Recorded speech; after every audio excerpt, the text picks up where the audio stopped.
jusqu'à 9h, Good Morning Business. Il est 7h25.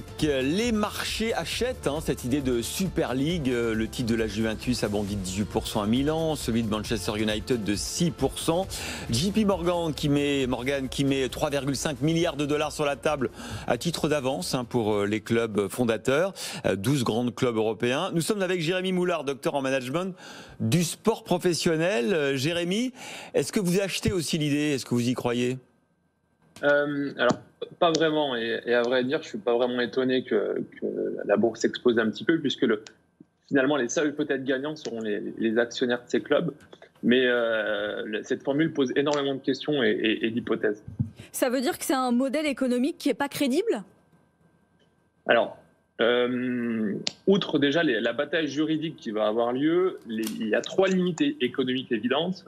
La première, c'est que, vous le savez mieux que moi peut-être, c'est qu'en économie de marché, la rareté crée la valeur. Donc voir des matchs de grands clubs chaque semaine va amoindrir la valeur de l'écosystème. C'est comme si on mettait en place une Coupe du Monde finalement toutes les années.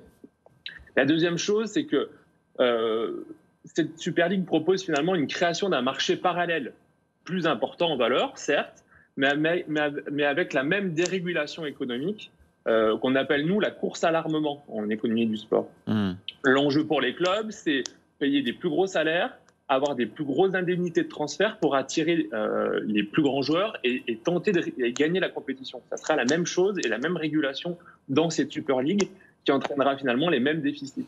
Mais leur argument quand même, Jérémy, ils disent oui, mais nous, on est quand même les clubs qui faisons l'audience et qui rapportons le plus de recettes finalement à l'UEFA. Pourquoi est-ce qu'on socialiserait, pourquoi on mettrait dans le pot commun ces recettes? Faisons une Super League entre les meilleurs, on fera plus d'audience et on pourra garder l'argent pour nous. Alors certes, c'est un peu égoïste, c'est peut-être pas très sportif, mais économiquement, ça peut se tenir.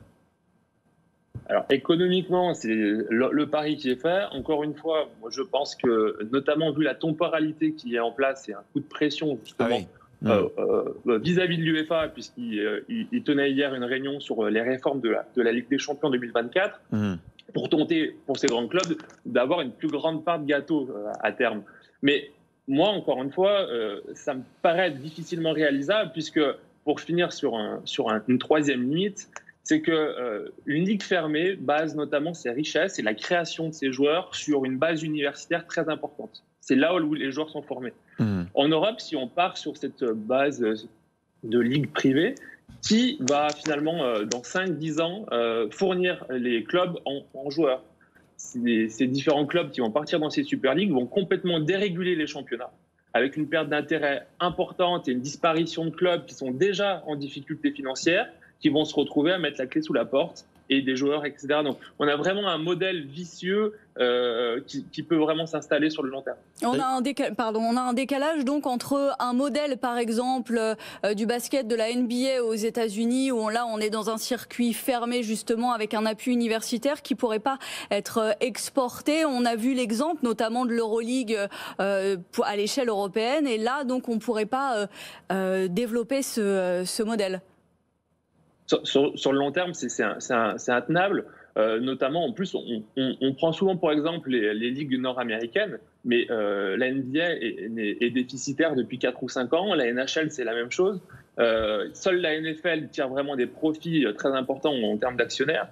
Mais je pense que construire un projet comme ça et une idée comme ça sur un coup de tête, oui et non, c'est qu'on en parle depuis 30, 40 ans, 50 ans. Média Partner a essayé de le faire également dans les années 90. Mais je trouve que ce qui est aujourd'hui mis en place dans le communiqué et avancé n'est pas assez solide pour moi être une réalité à court terme en tout cas. Bon, on verra effectivement si c'était un coup de poker et une mise de pression effectivement sur l'UEFA, ou si ce projet porté encore une fois quand même par de l'argent, 3,5 milliards d'JP Morgan, ira à son terme. Merci en tout cas Jérémy Moulard, docteur en management du sport professionnel, de nous avoir éclairé sur cette question tout à fait passionnante de l'économie du sport et l'économie du foot en particulier.